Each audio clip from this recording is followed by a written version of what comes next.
So, 9 months since my last High Guardian Spice video. Oops. Didn't mean to ignore it for that long. But now that my mountain of technical issues is over with and I've managed to readjust my focus for this channel, I think we're finally looking at a more consistent uploading schedule, which I am very excited about. And I'm very excited for today because today we are finally getting over to Sage of High Guardian Spice. I keep referencing this to people in my real life, and I don't know how much I've actually referenced this online, but we are going to be doing the High Guardian Spice rewrite first before Ladybug, since it's just shorter and probably easier to manage. The writing of the rewrite has already gone underway, but I won't be really doing any of the real progress until all of the redesigns are finished. So without further ado, let's redesign Sage and also the mage uniform of the High Guardian Academy. First, we have to take a look at the original material, as always. Good designs can give you information about the character just by looking at them, or can advert your expectations. Looking at Sage's design, we can see a witch's hat, so she's most likely a witch, or wants to be. She has 4 articles of clothing, and they are all the exact same color. So she's a witch who loves the color bluish purple. That's it. See the problem yet? Yeah, there's quite a few background characters that look like they had more thought and care put into them than the secondary main character. Usually the part where I break down the original design is longer than this, but there's just so little here that we're already going to move on to my design. Going into this, I already knew pretty much exactly what I wanted. Starting at the top, I started with designing her hat, and off the bat, I know a lot of people have been pointing out that wearing such a big hat onto a battlefield is a dumb idea. It can very easily blow away or obstruct the wearer's vision, but since this is a magic world, I made her hat with a very special trick. As you can see, there is a crown of flowers wrapping around it, but they have a very special purpose. If Sage wants to get the hat out of the way, all she needs to do is grab the hanging flower bud and activate it with magic. The hat will disappear, leaving only the flower crown, and when she wants it back, she does the same thing again, causing it to reappear. I like to think that this is something her dad made for her, because in my rewrite, I'll be changing her family background to have an absent mom, but a loving dad that more than makes up for it. This bit of information isn't actually going to be too relevant for Season 1, but I do plan to have a Season 2 of my High Guardian Spice, and that's when we're going to get really more into the backgrounds of Sage, and maybe also... Oh my lord. It's like, I think a hurricane of Yorkies just ran up above me. I don't know if that it popped up in the recording, but yeah, Season 2 is going to be when... Crap, now I'm off focus. Hold on. Pause.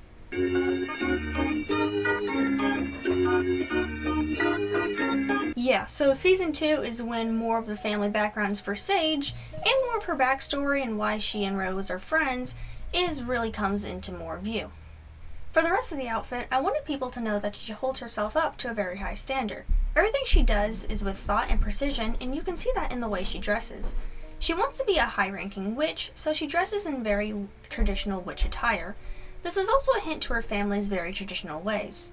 She's still a teen girl, so she has accessories, I don't know why I said it like that, like the sash, the corset, and picking out a robe that has a flashy-ish design on it. She also has a starry effect on the inside of her sleeves, and I like to think that she did this herself while practicing her magic. I really wanted to make it look like she's trying to seem more mature and sophisticated more than her age. And I really love how it came out. When it came to her staff, I wanted to make it look more wood-like and less polished like in the show.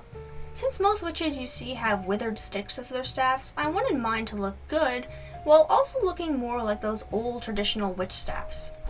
One thing that I've always thought about the Terra Spear on her staff is that it looks like it's glued onto me. And that might sound a little odd, but there's nothing holding it into place. No branches wrapping around it or anything. So I've always just imagined that there's just a little dollop of glue just holding it into place. Mostly because I used to have like a little stick wand with a marble that I stuck on with glue. I actually think I made that wand at a Harry Potter event, but it kind of reminds me a lot like this. I fixed this issue with my staff. I made the whole thing twist around itself and the sphere. I think it really gave the perfect witchy effect. You might also notice that she still is wearing a Terrasphere on her necklace, but in my rewrite, Sage is actually smart, and that's a fake one. Enemies will try to get it away from her, unaware that the real one is hidden in her sash. When it came time for the coloring, I kept her love with the original purple and made it the main color, but this time making pale yellow, black, and a gray nice secondary colors. I changed her hair from blue to black because I know I kept Rose's pink hair, but I would like to step away from the more childish design aspects of the show. It won't be too dark, but I do plan to make my story more mature. Just enough to actually warrant the maturity warning in the beginning of the real show. Speaking of which, I said I did keep Rose's pink hair, but I have been wondering if I should turn it orange to make it look more natural and less anime girl fan inspired. Tell me if that sounds like a good change in the comments. Now that we're done with the design, it's time to move on to the character herself. In High Guardian Spice, there are multiple characters, 2 sides to each. The characters the writers wanted to write, and the characters they actually wrote. The character they wanted to write here is a smart, level-headed, and hard-working young girl. What they actually ended up writing was an immature, whiny girl with jealousy and attachment issues. Her only 2 goals seem to be to learn better magic and keep Rose as her best friend. Sounds okay. But from what we see in the Halloween episode, Sage seems to be in a more controlling relationship with Rose. She gets upset that Rose doesn't want to do everything that she wants to do and has plans of her own. This leads to a whole argument ending with Sage just being pissy until the action finally happens. When it comes to her second personality trait, being hardworking, the writers do a slightly better job, but not too much. One of her main conflicts is coming to terms with using new magic, despite her family's traditional ways. We do see her struggle with learning new magic for about a minute, and then she masters it completely until the writers need a messed up spell to move the story along. Her struggle is rushed, pushed around, and only used as a plot device for the whole story, giving us nothing from it. For my Sage, instead of completely rewriting her, I decided to do the same thing, but tweaked. In their hometown, Rose was Sage's only friend, so her being protective and maybe a little possessive at school makes sense. But Sage knows she shouldn't be jealous and possessive of Rose, but still has a hard time with that fact. She sees Rose's world expanding and desperately wants to stay in the said world. She gets so focused on Rose's world that she forgets to expand her own and make new relationships. In one episode, she is forced to open up to new people and learns that expanding your world just means that it gets bigger. It doesn't mean more people come in to push others out. Sage's other big plot point in the whole story is her romantic tension with Snapdragon. We see 2 characters fall in love in the show, and they both happen in an instant ba-bum sort of way. And that's not how it works. I do think falling in love can happen very, very fast, but it isn't instant. Snap is the first to fall in love with Sage, and this happens when Sage is yelling at his best friend and calling her a jerk. Don't know what that says about him, but after that, Snap has a very clear crush on her while she's slowly falling for him.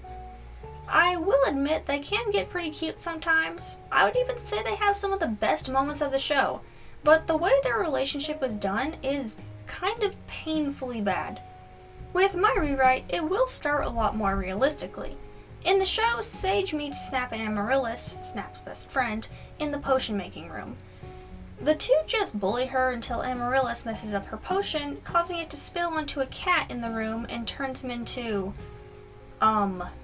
In trouble if you go around throwing junk into people's homes. Ooh, are you going to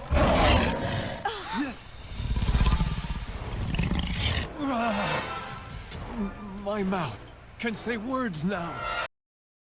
With mine, it will start with him overhearing her telling the cat that she's going to make a potion to let him speak a few words.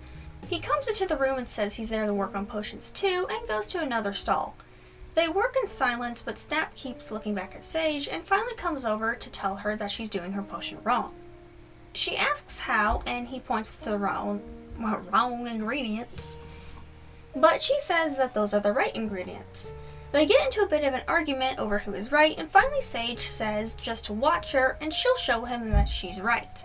Snap watches her with doubt, but when she feeds it to Neppy and it works, he's amazed and starts asking rapid questions. But before she can answer, Amaryllis shows up and calls him away. The two will have a friendly but determined rivalry, with Amaryllis sometimes throwing in her chaotic energy. As time goes on, Snap falls in love with Sage and her smart brain as she starts to do the same. There's already going to be a main romance in Season 1, but I am thinking that in Season 2 is when the lovebirds will really fly. You wouldn't get this. You're a guy. But Rosemary and I, we've been best friends for pretty much ever. I understand friendship. I know what she needs, and it's not him. Before this video closes, I'm going to design the uniform for the mages of the school, like how I did with Rose. But this time I messed up on copying the layers, so instead of drawing the uniform on Sage, we're going to have to deal with this mannequin with a single wonky hand and no shoes. All the uniforms are obviously going to be similar one way or another, but with the mages, they all get these shawl-like capes to better match traditional witch attire, but also so the teachers don't mistake them for being in the warrior tract. Students in the warrior and blacksmithing tracks don't wear skirts for obvious reasons, but with mage girls, they can choose if they want to wear a uniform skirt. Again, this also helps them match with real witches and their usual black dresses. Also, I couldn't find where to naturally dump this in the video, so I will here. When I was doing research about what people think of the show and what they want from it, somebody pointed out that the girls' names are supposed to match the title as spices. And this is actually said in the show, but all their names are herbs, not spices. So I took it upon myself to rename all the girls to actual spice names. Rosemary is now Paprika, Sage is Saffron, Parsley is Pepper, and I looked it up on 2 different sites, so Clover is actually a spice and is also Thyme's new name. I really like these names. I think they actually sound like real names and they're on theme, unlike the real Spice show. But could we expect any less? But for now, tell me which character you want to see me redesign next. Pepper, Parsley, or Clover, Thyme. Thank you for watching. All of my computer problems are finally resolved, so I'll be uploading normally, and more hopefully. But until then, thank you for watching, good night, and God bless.